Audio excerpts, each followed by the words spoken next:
Well, good morning, everyone. It's great to come together, to be God's people, to fellowship one with another, to build each other up, to encourage each other, to come before our God. Offering our worship this morning. Our lives are an everyday act of worship, but it is something truly special about coming together as the people of God and uniting our voices together in song, poring over the same scriptures as we open up our Bibles together. We're going to start our morning this morning by singing a couple of songs for I'm Building a People of Power, and also How Can We Keep From Singing. And I love the elements of these songs that are about us joining together and uniting as the people of God. The first song that we're going to sing, Building a People of Power, is a prayer.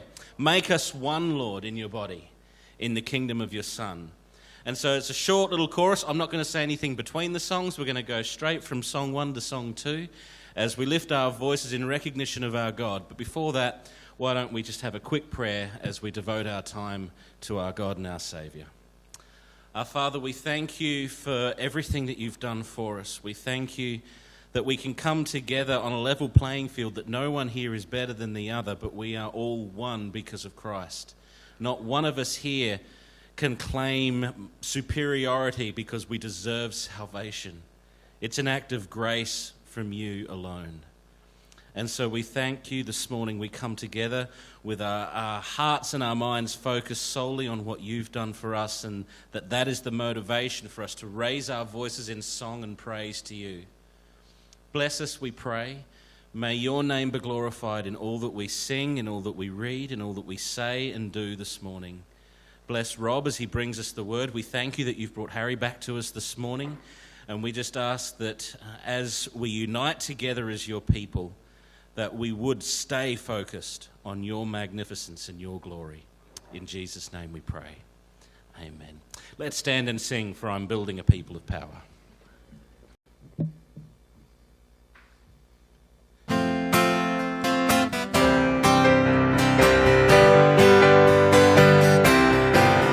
For I'm building a people of power, and I'm making a people of praise, that will move through this land by my Spirit, and will glorify my precious name.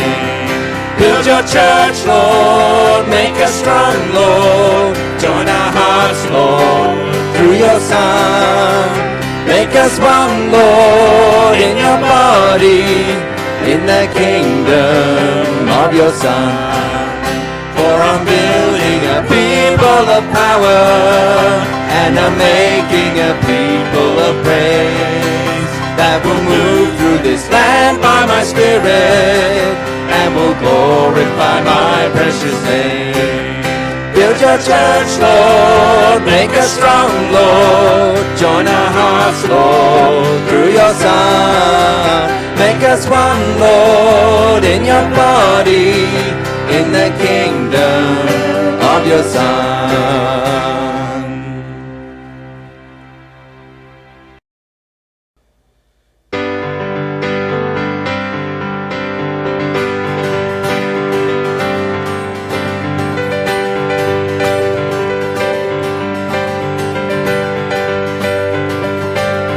There is an endless song echoes in our souls. We hear the music ring, and though the storms may come, we are holding on to the rock we cling.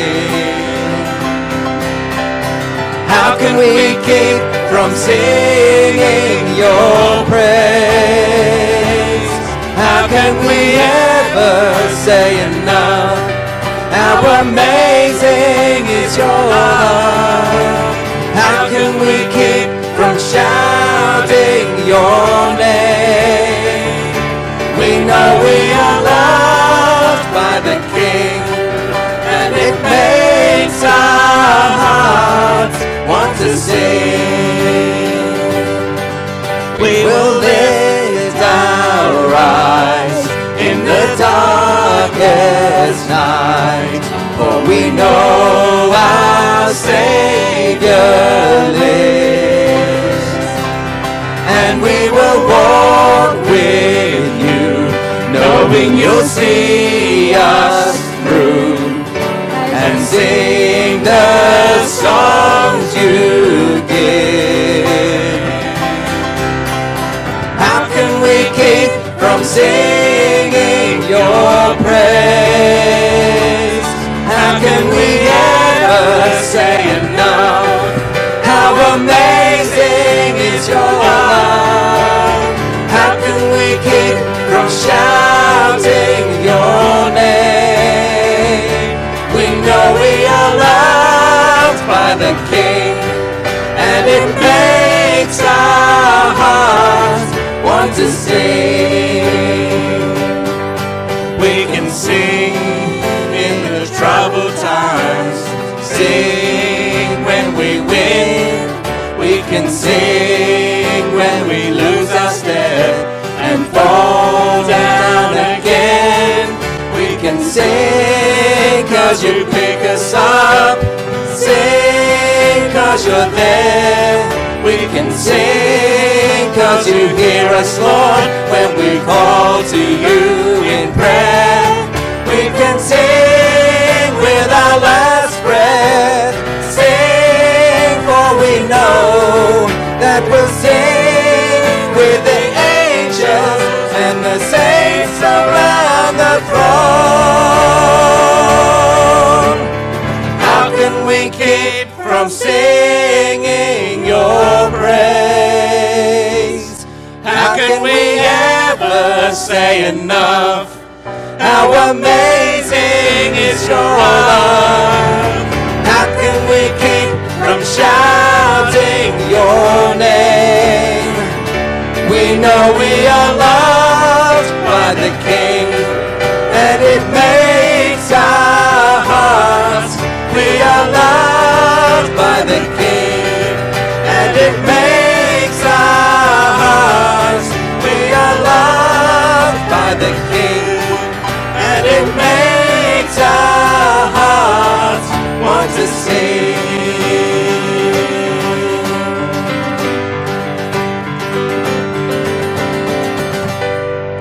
Amen. Please take a seat and open up your scriptures to Psalm 119 as Valda come and reads for us the last section of Psalm 119.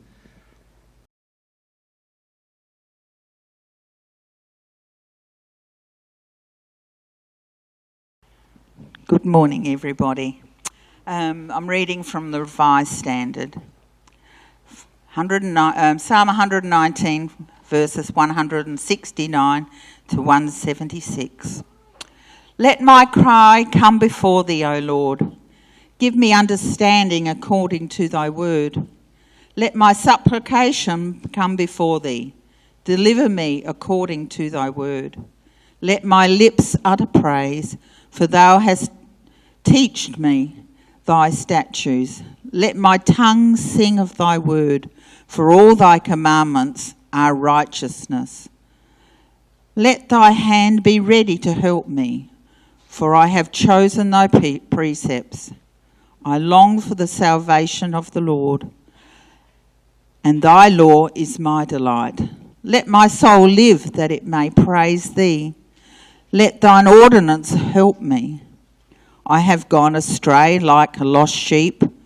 Seek thy servant, for I do not forget thy commandments.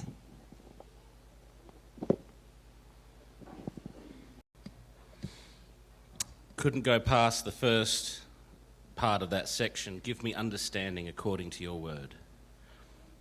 What if he just said, give me understanding, and left it at that?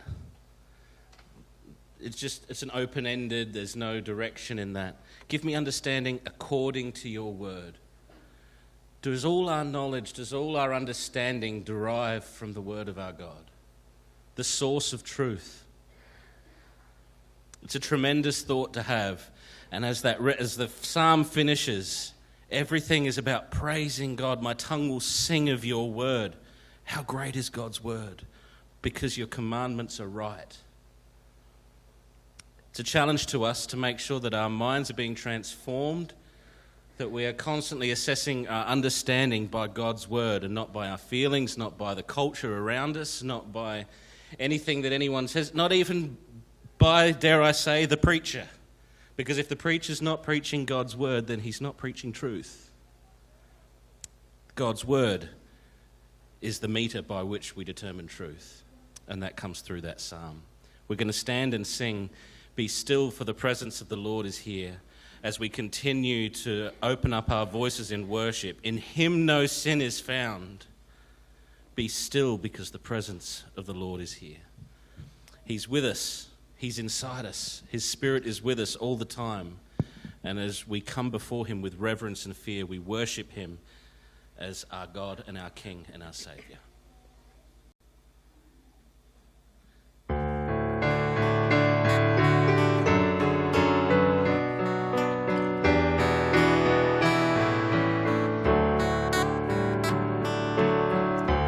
Be still, for the presence of the Lord, the Holy One is here. Come bow before him now with reverence and fear. In him no sin is found. We stand on holy ground. Be still, for the presence of the Lord, the Holy One is here. Be still, for the glory of the Lord is shining all around. He burns with holy fire, with splendor he is crowned. How awesome is the sight, our radiant King of light.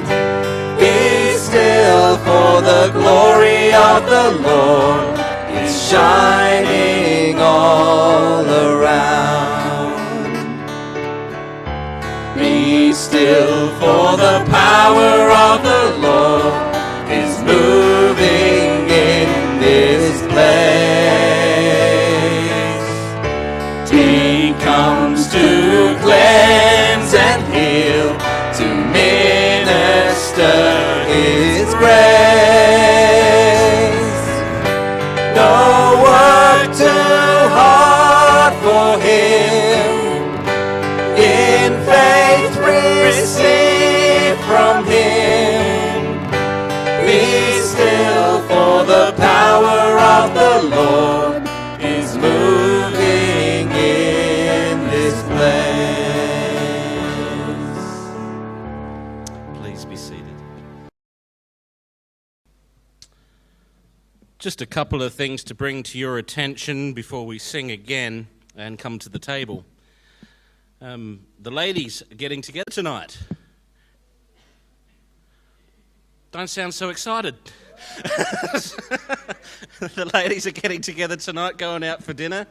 So if this is the first you've heard of it, please go and see Belle straight after the service so that you can get all the details of that, where you're going, what time you're meeting. As far as I know, that's about all the restriction there is. Go and have some fun, let your hair down, and be the body of Christ as the ladies go and fellowship together. The men are going to copy you, except first thing in the morning on July 16th. So I hope you've got that in your diary. July 16th, the men are going to get together for a breakfast as well. If you want some details on that, please see Kelvin or Harlan as they run that. As I hinted at before, it's fantastic to see Harry back this morning. How are you doing? I'd like to thank everybody for praying. I had no idea what was in front of me. I just thought it was a simple joint replacement, but it was far more than that. So thank you for praying. It's been very good to see God help us through this time. Everything's going fine. We just need to keep praying for me that there'll be no infection, because if that sets in, that could be quite difficult. So I just thank you for being the body of Christ. I know you've been asking about me. I know you might have tried to ring me on the phone, but as far as I've been concerned, the last month the phone didn't exist. I just slept and tried to get over the pain of what it is. So thank you very much for just supporting me in this time of recovery. No, we've been very thankful that we've been able to hear the updates from Marcy, so we've known what to pray for, and it's truly a joy to see you back with us this morning. I'm wondering, would someone like to lead us in prayer this morning as we pray? Give thanks that Harry's back with us as we pray for Kelvin, who's got his operation coming up in about a month's time. I don't know what it's been like for you watching him go through his when you're about to, in your mind, have the same operation. So I don't know what anxieties are there. But yeah, we do have those things to pray for.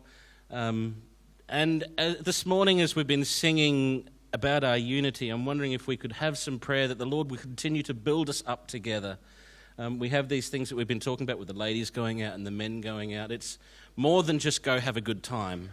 It's about bonding together and about building those relationships that define the body of Christ. And so we want to take those opportunities and not just do it in our own strength, but ask that God would build our relationships, that he would knit us together, that he would keep us driving forward, not as individuals, but as a whole unit, as the body of Christ, as his church, as we seek to glorify him. Would someone pray for us this morning? Otherwise you hear a lot of me, and I'm happy to lead us in prayer. But if there's 1, 2, 3, that's fine. I'll give thanks and pray. Our Father and our God, we thank you that you have knit us together. We thank you that you've given us a sure and solid foundation that just defines everything that we are, so that we can not focus on our differences, we can not focus on the opinions that we have that may differ between us, but we can focus on the one thing that unites us, that draws us together, and that is Christ and his sacrifice for us. We thank you for the love that you've shown us through Christ. And we thank you that we have the opportunity to be together, to share in good times together. And as the ladies go out tonight, may you bless their time of fellowship. May they be encouraged as they be together and enjoy the conversations that they have together. And we just ask that they would be refreshed and encouraged from that experience. We thank you that Harry is back with us this morning and for the journey of healing and the journey of comfort that you've had in his life, and not just his, but also the whole household there.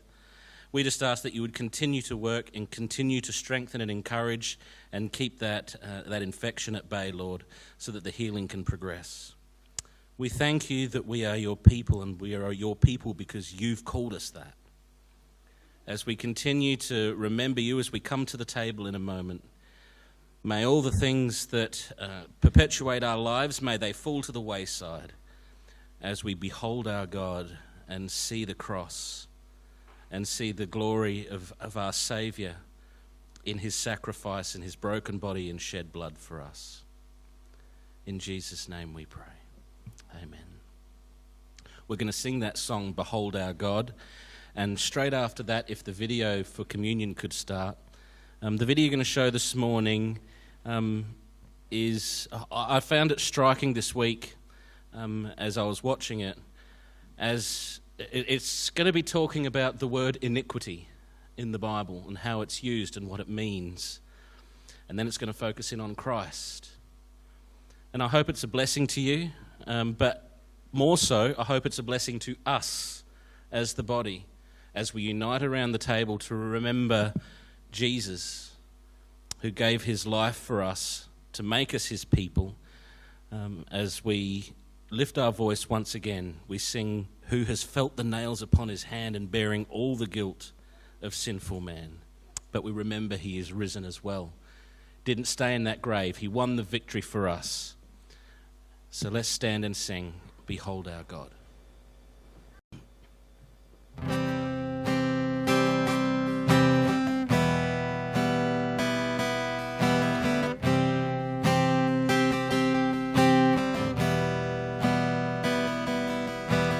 Who has held the oceans in his hands? Who has numbered every grain of sand.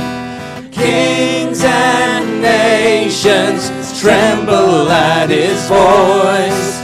All creation rises to rejoice.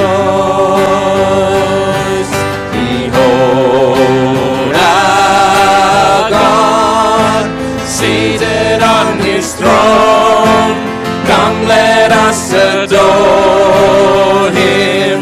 Behold our King, nothing can compare. Come, let us adore him.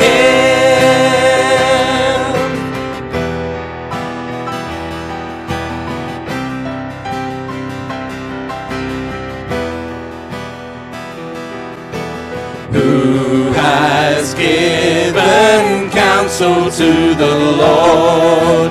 Who can question any of his words?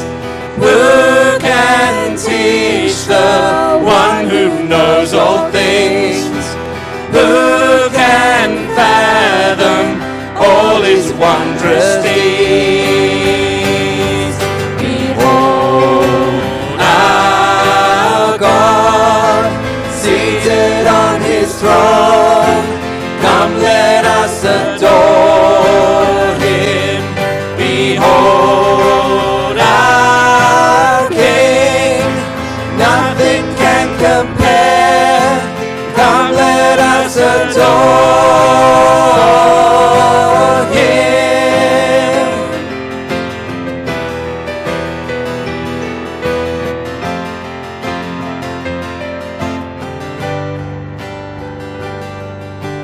Who has felt the nails upon his hands, bearing all the guilt of sinful man? God eternal, humble to the grave, Jesus Savior, risen now to reign.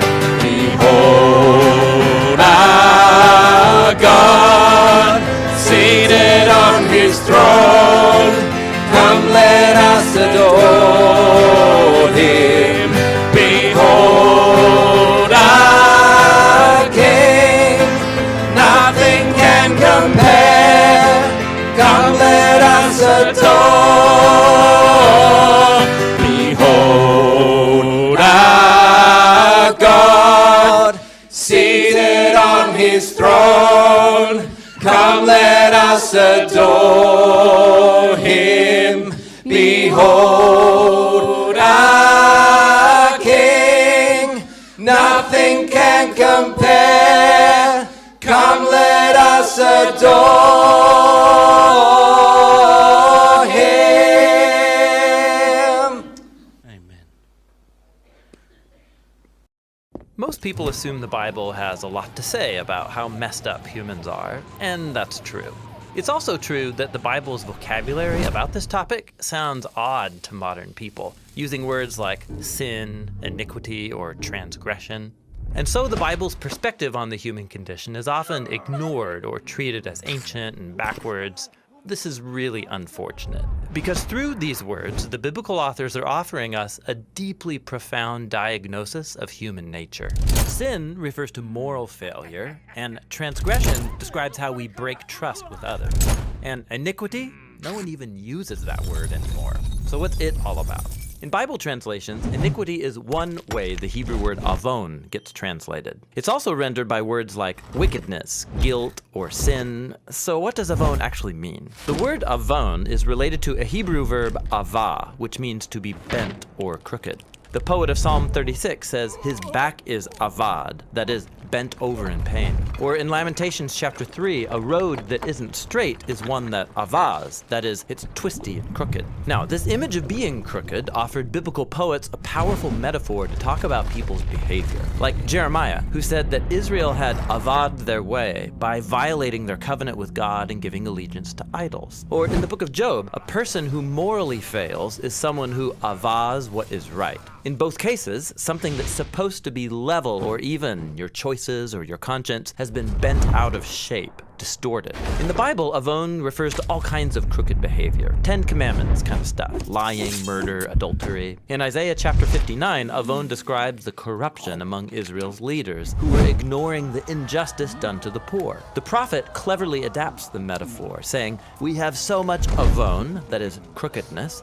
that uprightness can't even enter our city." Things were so morally distorted in Jerusalem that crooked was the new straight. Another fascinating thing about the word avon is that it refers not only to distorted behavior, but also to the crooked consequences. The hurt people, the broken relationships, the cycles of retaliation. You find this idea in the biblical phrase to punish, which in biblical Hebrew is to visit someone's avon upon them. That is, to let them sit in the consequences of their crooked choices. This is what the prophet Jeremiah said about the Babylonians, who were destroying other nations. One day, those nations would destroy them in return. And so Babylon's divine punishment would be having to live in a disfigured world of its own making. This is actually the main way biblical authors talk about God's response to human avon, letting people experience the crooked consequences of their choices. This is the meaning of the common biblical phrase, to bear your iniquity, or in Hebrew, to carry your avon. God gives people the dignity of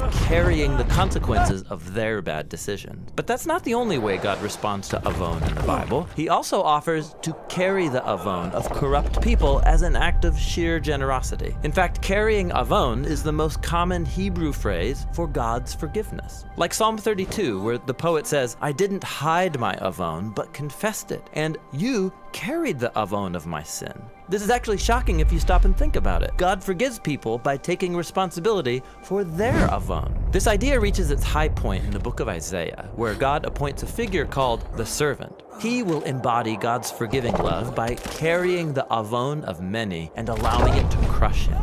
This servant will absorb humanity's crookedness, letting it overwhelm and destroy him. But that's not the end of the story. The servant will emerge out the other side of death, alive and well, so he can offer his life to others. When you get to the New Testament, the apostles carry these ideas forward using the Greek word onomia, which has a similar meaning. Like Paul the Apostle, he identified the servant as Jesus, and he said, "Our great God and Savior, Jesus the Messiah, gave his life on our behalf in order to redeem us from all of our onomia, our crooked behavior and its consequences." And so, the whole biblical story is about God's desire to take crooked people and the twisted world that we've created and to make everything right.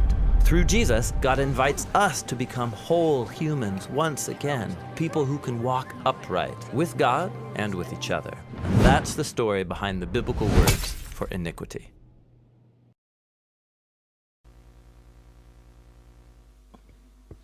Isaiah 53. Surely he has borne our griefs and carried our sorrows, yet we esteemed him stricken, smitten by God and afflicted.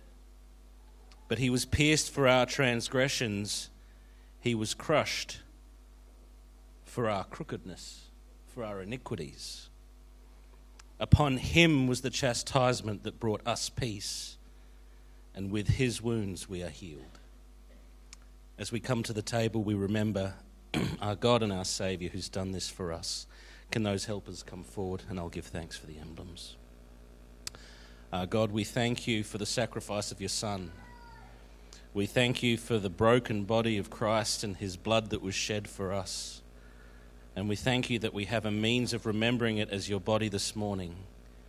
As we take this bread and this juice this morning, may we, whilst recognizing the crookedness that's in our lives, the iniquity, may we more so recognize the solution, the saving grace of our Lord, and be filled with joy and freedom as we see the opportunity to stand and be upright in your presence because of what Jesus has done for us.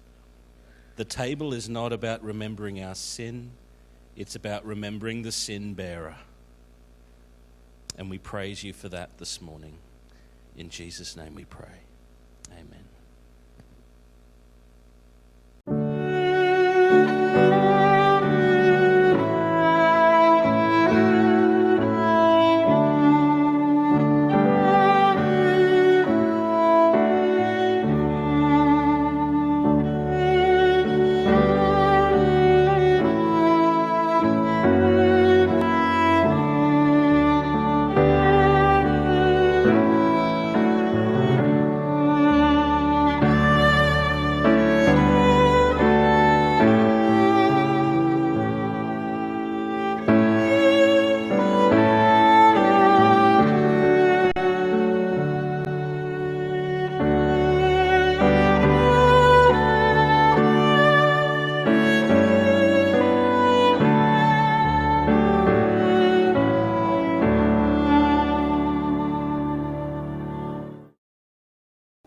The kids want to make their way out with Valda and Belle for Kids Church.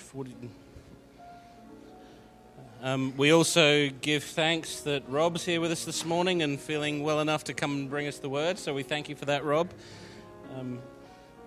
We trust that the Spirit will use what you have to say to us this morning. Thanks, Rob. Well, good morning, everyone. Good to be here again, and I want to just first of all thank you, everyone who's prayed for me over the last few weeks as I've been recovering from COVID-19. And I thank you for your expressions of concern for me and for your food drops as well. So it's much appreciated. And I've recovered from COVID-19 itself, but I still suffer from dizziness whenever I have to stand up from time to time. Hence, the seat is there behind. So you may find me sitting down from time to time, but better that than just collapsing. So thank you again, and don't stress out if I sit down. So today we're going to be looking in the Old Testament, Isaiah 40 verses 28 to 31. Isaiah 40 verses 28 to 31.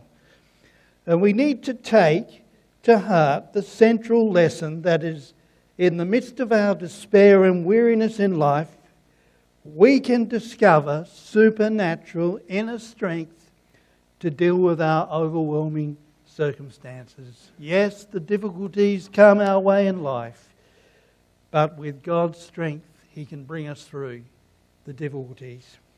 So as we wait upon the Lord, we'll experience God's peace and sufficiency.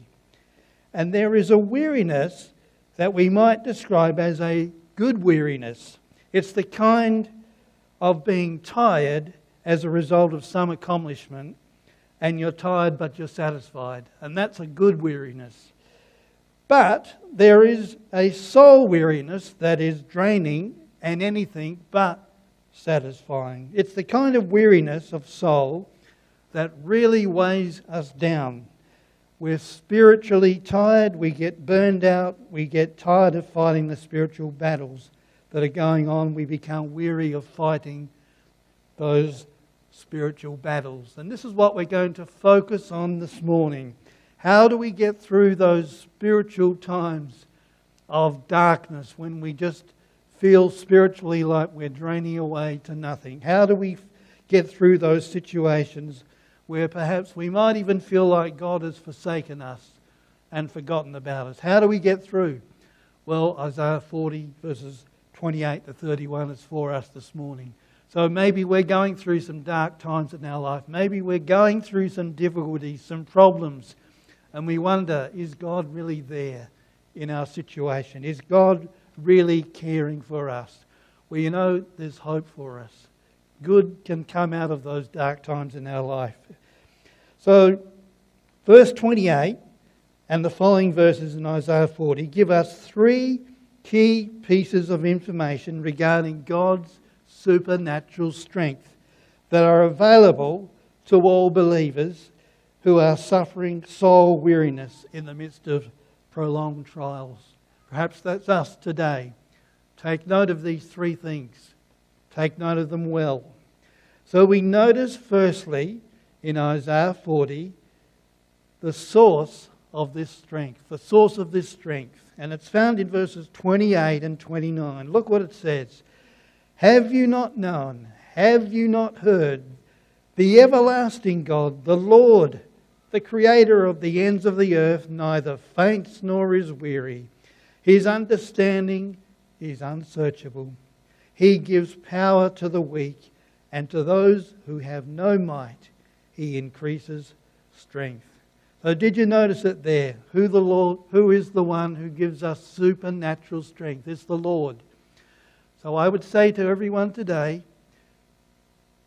you need the Saviour. You need the Lord in your life. If you've never trusted Jesus Christ as your Saviour, today you need to put your trust in Him to be saved.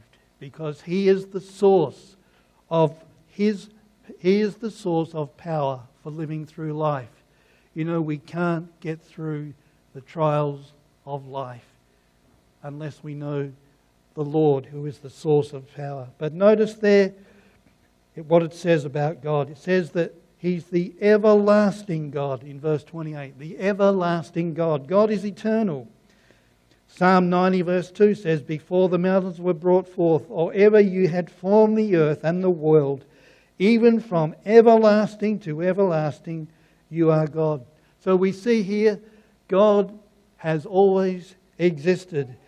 He's always been there. He doesn't have a beginning and He doesn't have an end. He's always been in existence. So there is never a time when God didn't exist. Did you realize that? There's never been a time when God didn't actually exist. He's always been there. He's everlasting. Did you notice in verse 28 what it says? The creator of the ends of the earth. So when we say that God is the creator, we mean that He is truly creative in a category all by Himself, because He started with nothing to create the universe. There was nothing in the universe and He created it all. He's the creator of the ends of the earth. And He did it in just 6 days. 6 days. Didn't take millions and millions of years. Didn't take aeons of time. He did it in 6 24-hour days. Because He's mighty. He's powerful. He's the creator of all things. And so when we look around at creation, we should realize this. We should realize when we look at creation, there must be a God. There must be a God.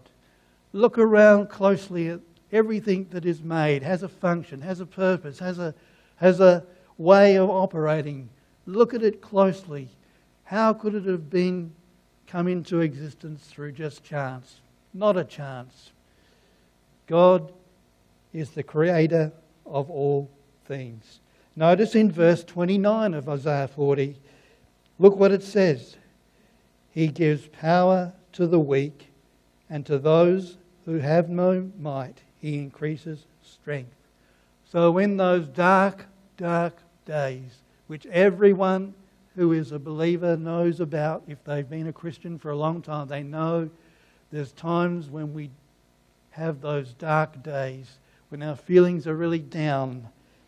And He says to us, He gives power to the weak and He increases strength. So in those dark days, when we feel forsaken, we can turn to our God who gives strength. He gives power to the weak. This is what the promise is in verse 29. And also in verse 28, notice what it says. God neither faints nor is weary. So we have a contrast. Our weakness and God's strength, supernatural strength. We notice in verse 28, look what else it says about God. In verse 28, His understanding is unsearchable, can't be fathomed. So God understands everything about us and our circumstances. Everything completely about us He knows. He knows our thoughts. He knows everything. He knows where we're going, what we're doing. He knows even our motivations. His understanding is unsearchable. He does it for all the 8 billion people on the earth as well. Every one of us here today, He knows everything about us. We can't hide from God. There's a well-known story about Isaac Newton, the English mathematician, physicist and astronomer, who made an elaborate clockwork model of the solar system. He made this model of the solar system.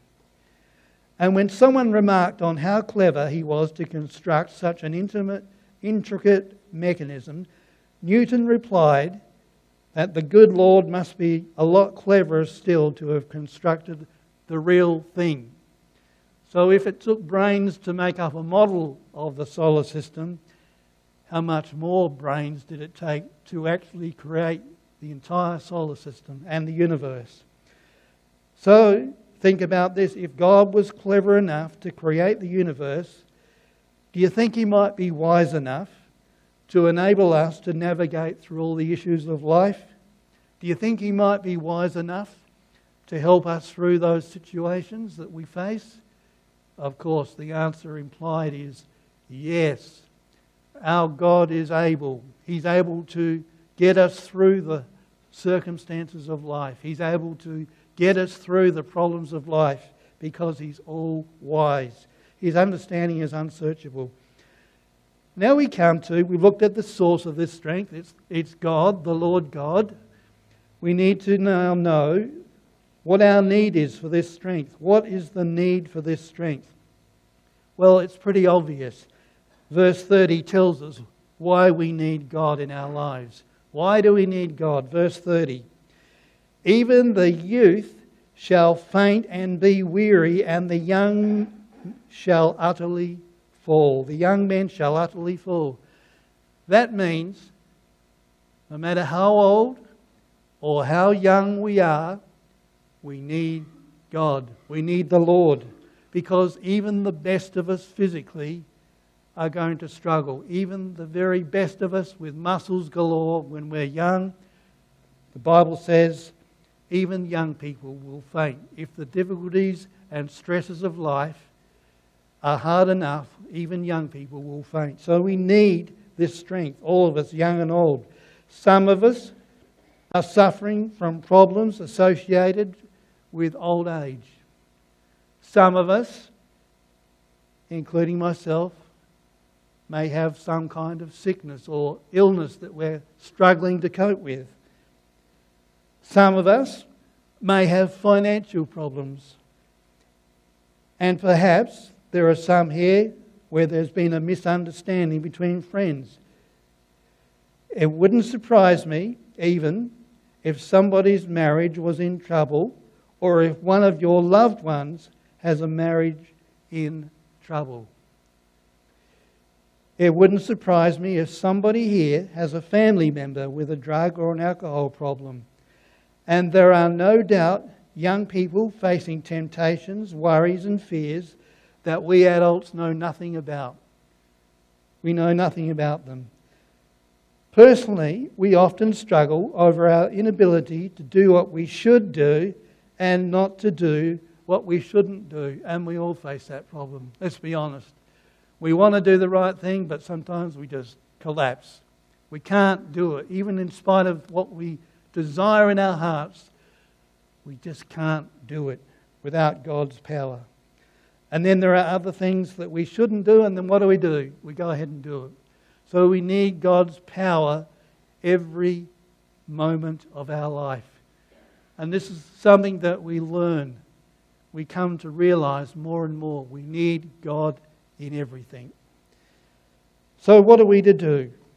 Well, the solution is what we need to realize, and it's found in verse 31, the means of obtaining this strength. How do we obtain this strength? So we recognize, I hope, I trust, that we all need the Lord. We all need God's power in our life.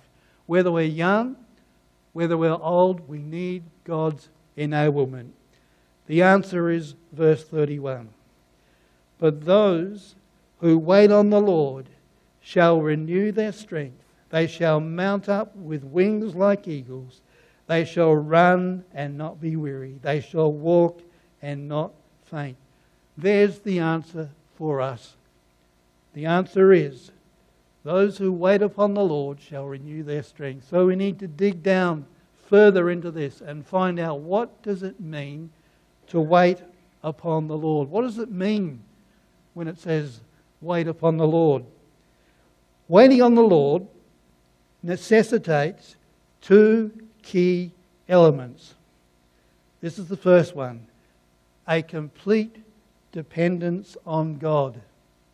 So we're no longer depending on our own strength. We realise that we need God. We depend upon God. That's the first thing about waiting upon God. We realise sooner or later our dependence on God. Secondly, a willingness to allow God to decide the terms, including the timing of His plan. So there it is. Waiting on the Lord means dependence on God totally, fully and totally. Secondly, we allow Him to decide the terms, including the timing of His plan. In other words, we allow God to get into the driver's seat. So we're the passenger in the car and God is in the driving seat. He's driving the whole of our lives. We look to Him in everything to get to the destination. Trusting God with the timing of events is one of the hardest things to do. The half-joking prayer is, I'm sure we've heard it, Lord, I need patience and I need it right now. That's what we want to say sometimes. I need patience, give it to us right now. I need an answer to prayer and I need it right now. Well, sometimes God says, no, not now. That's where we need to depend on Him, wait upon Him. So the word wait in the Bible carries the idea of confident expectation and hope. When we grow in our walk with the Lord, we grow in our dependence on the Lord, and we have that expectation and hope deep in our heart that God is going to carry us through the situation. He's going to bring us through that situation. Why? Because He's got supernatural strength. He's all-powerful, that's why. So waiting on the Lord involves being at rest in the Lord. So are we at rest in the Lord today? Are we depending upon Him? Are we leaning upon Him? Do we realize that we need Him? So being still means we have ceased from following our own agenda or ingenuity. So when we're waiting upon the Lord, we're not just trusting in our own plans. We're not trusting in our own wisdom. We're not trusting in our own strength. We realize when we get to the point of complete weakness, we realize that He alone can bring us through. We're not doing our own thing. We're not making our own plans without the Lord. That's the way of the world. The world goes about and God has no relevance in their life. God is completely ignored. In the Christian life, when we're waiting upon the Lord, we consult upon the Lord. We look to Him in everything because we realize we can't do anything without Him. That's the idea of waiting upon the Lord, looking to Him. We've stopped trusting in our own strength and willpower. So unfortunately, our own willpower gets in the way of trusting in the Lord. If we're strong-willed people, we need to relinquish our own desires, so to speak, our own willpower, and start looking to God in that situation. Looking to Him for His strength in the situation. A number of years ago, a Navy jet fighter shot itself down on the deserts of Nevada while testing a new cannon mounted on its wing. How did this happen? How is this possible? How could a jet shoot itself down? Let me tell you. The plane, or the jet, was flying at supersonic speeds, but the cannon shells were subsonic. What happened was critical. The fighter jet actually ran into the shells it had fired seconds before. That's how. The jet was travelling too fast, so fast that it overtook the shells that it fired. It shot itself down. Sometimes we're like the jet, travelling too fast for our own spiritual good, rushing forward so fast that we shoot ourselves down spiritually. God speaks, and we are going too fast to hear Him. So let's not be guilty of travelling so fast with our lives that we run past God and His Word. We shoot ourselves down. Let's make sure that God is in the centre of our lives. We look to Him. We pray and wait upon the Lord for His supernatural strength and enablement in every situation. And you know, that's what God will do. If He sees us being too strong and too powerful, what He'll do is He'll let us go along for a little while until we collapse. And then we realise, oh, we need the Lord. You know, sometimes it takes a pretty big catastrophe or intervention from God to make us realize our own dependence. Sometimes the Lord has to really bring something really drastic into our lives to make us look to Him. And that's why it's good for us to learn dependence upon Him, so that it doesn't take a drastic event in order to wake us up to our own need of the Lord.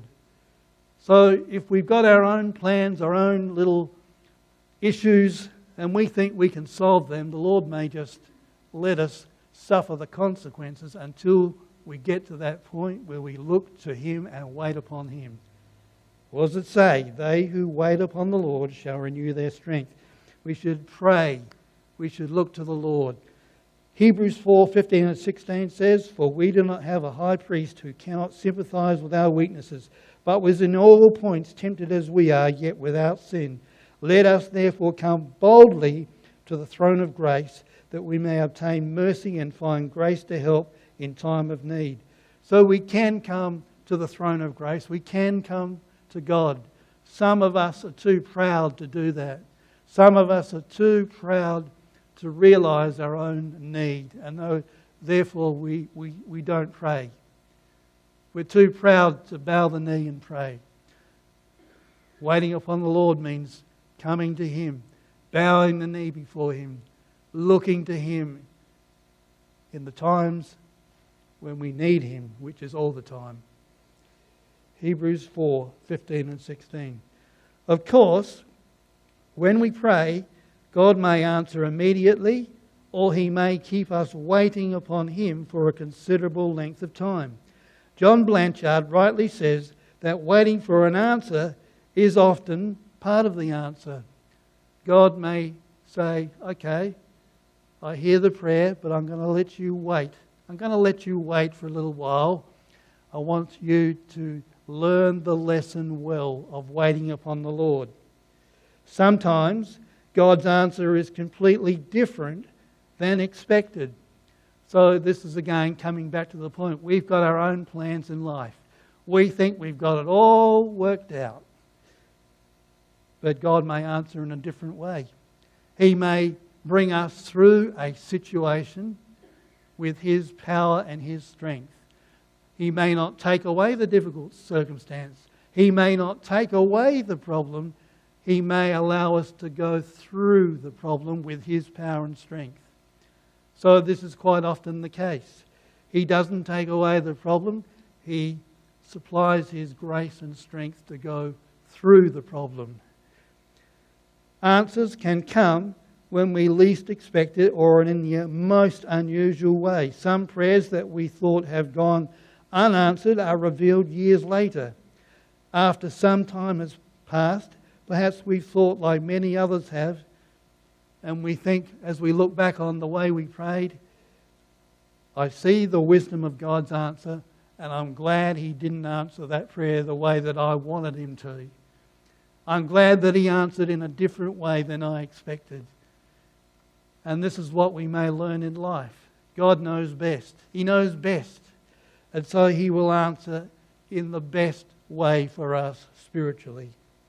The process of eaglets learning to fly is very instructive for us. What is the way the young eaglets learn to fly? The mother pushes the baby eaglet out of the nest, and the baby bird flies, desperately flapping its wings. But before the baby hits the ground, the mother eagle swoops under her baby and lifts it back to safety. She'll continue the lesson over and over again until her eaglet learns to fly. She doesn't push it, she wants it to learn to fly. If the mother eagle never pushed the baby out of the nest, the eaglet would never leave the nest. And this is how things happen in life. God shoves us out of the nest, so to speak, and we think, "Oh, God's forsaken me. God has given up on me. He's given up on me. I'm going to fall and come to grief." But God has His eye on us. Like the mother eagle, God is watching everything, ready to bring us through so that we learn to fly spiritually. So we may fall a little, but God doesn't let us hit the ground. If we were never uncomfortable, we'd never learn to trust Him. We'd never learn to trust Him. If everything went smoothly in life, if everything, just carried on, no problems, no difficulties, do you think we'd ever learn to grow spiritually? I don't think so. We'd never see our need for the Lord if everything went smoothly. So our attitude in life is to realise our need of the Lord, and when difficulties and problems come our way and we think that God has forsaken us, remember, God has not forsaken us. We're learning to grow spiritually. God has His eye on us. We need to keep looking to Him. The late Adrian Rogers once insightfully said that to wait upon the Lord means, listen to this, to wait upon the Lord means to long for the Lord, to listen to the Lord, to look to the Lord, and to live for the Lord. In waiting on the Lord and fully trusting Him, we receive God's strength so that we may mount up with wings like eagles, run and not be weary, and walk and not faint. John Claypool was at one time a pastor of Crescent Hill Baptist Church, and he had a little daughter who suffered with leukemia. When she went into remission, everybody thought that maybe God had healed her. But on an Easter Sunday morning, she went into a terrible relapse. And in his book, Tracts of a Fellow Struggler, John Claypool relates how for 2 weeks his daughter was racked with pain, her eyes swollen shut. She asked him, "Daddy, do you talk to God about my leukemia?" He said, "Yes, dear, we've been praying for you." She asked, "Did you ask Him how long the leukemia would last? What did God say?" What do you say to your daughter when you can't help her and the heavens are silent? Emotionally and spiritually, he was exhausted. A few hours later, his daughter died. The end of the story is this. The following Sunday morning, John Claypool got into the pulpit to preach. And what did he preach on? Isaiah 40 verse 31. We've just read it. Those who hope in the Lord will renew their strength. They will soar on wings like eagles. They will run and not grow weary. They will walk and not faint. John Claypool said something to this effect in this sermon. He said, there are 3 stages of life. Sometimes we mount up with wings as an eagle and fly. We're on top of the world. Maybe that's our situation today. We're flying along in life. Everything is just running smoothly. Sometimes we run and we don't grow weary. We just go through the routine. The routine is running nicely. We're running along. Sometimes all we can do to walk and not faint. So perhaps we're not flying today. Perhaps we're not even running today. Perhaps we're just walking spiritually. Just walking. And he said about this situation of walking and not fainting, he said in his message, John Claypool said, I need your prayers and encouragement. And that's what we all need.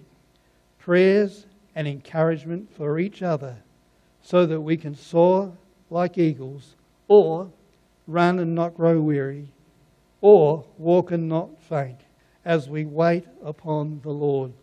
So what are we to do today? We are to realize our own dependence, and then we are to look to the Lord as our source of strength. We are to run or walk, and God will supply the strength to keep going. No matter what God leads us through or into, God, if we look to Him, wait upon Him, will supply everything we need for life as a Christian. Thank you. Thanks, Rob. I wasn't sure whether I was going to share what I found and then you didn't close the service, so I'm going to say something very quickly. Earlier on in that chapter, I couldn't help but read the rest of the chapter. We sang it this morning. We sang, "Behold our God." And it's verses 9 through to 15. We sang those words. And then Rob's come up and shared, "Wait on the Lord." I pray that that's been an encouragement to you this morning. Read that chapter in your own time. Be encouraged, and as Rob has shared, let's make sure we're encouraging each other and being that pointer to the source of strength. And let's close our service in another word of prayer. Our Father and our God, we thank you that you are the eternal one, that you are the source of strength. You're the everlasting God, as verse 28 says. And we thank you that we can turn to you no matter what and whatever circumstance we're in.